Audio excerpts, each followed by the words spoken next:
So Sam, you're here today glued on, Yes, I am.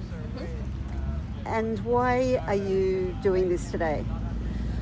To be really honest, I am so scared for my grandchildren's and my children's future. We are pretty much, if our leaders do not start addressing the fact that we are literally in the middle of a climate and ecological emergency, there'll be, we're already starting to see food shortages, water shortages. People will actually start to fight over resources because they are not finite. So I kind of want to tell the leaders and just anyone interested that we dealt with the COVID emergency very swiftly and effectively, and we did do it pretty well considering.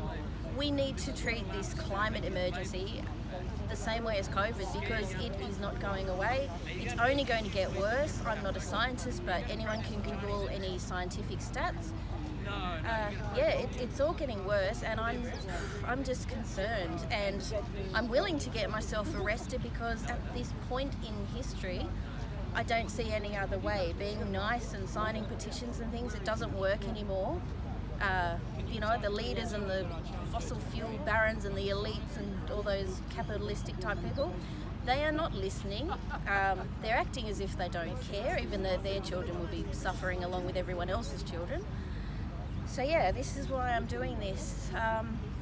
This is out of my comfort zone. I took up activism maybe 18 months ago.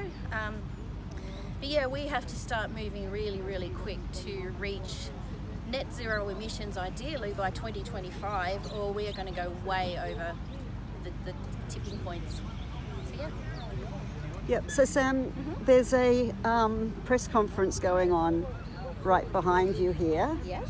I did notice before Anthony Albanese was in there talking to the media, and I could hear you singing over the top. There was some of the. I should perhaps do that again? Possibly, yes. It seems. Maybe causes a little bit of a. Yeah, well, they were a bit disrupted by it. But Awesome. Can you just tell me beforehand? So you're glued on here. You're glued on down here. So I'm glued on down here.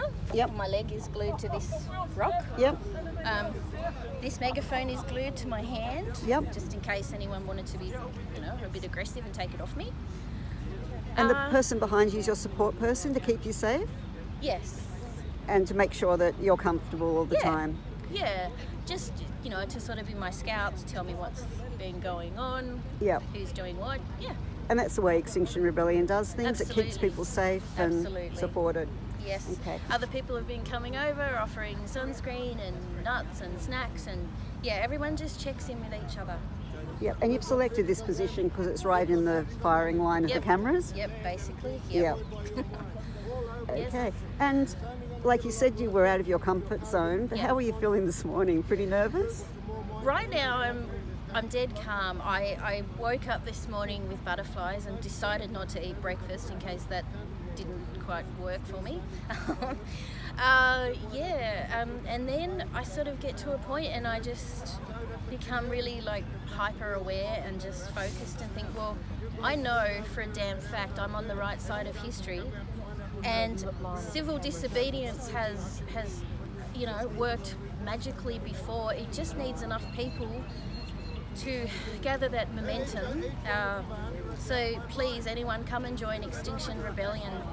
It's almost something that it's a duty, really. It's if you care about your children and the future of our planet, which I'm sure the majority of people do, come and do something.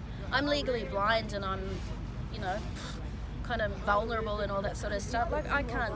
So far it's been lovely. The security and stuff are fine. It doesn't always work that way. So it's sometimes a risk that you take, but it's nothing compared to the risk we're taking with the climate. Great. Yeah. Thanks, Sam. Cool.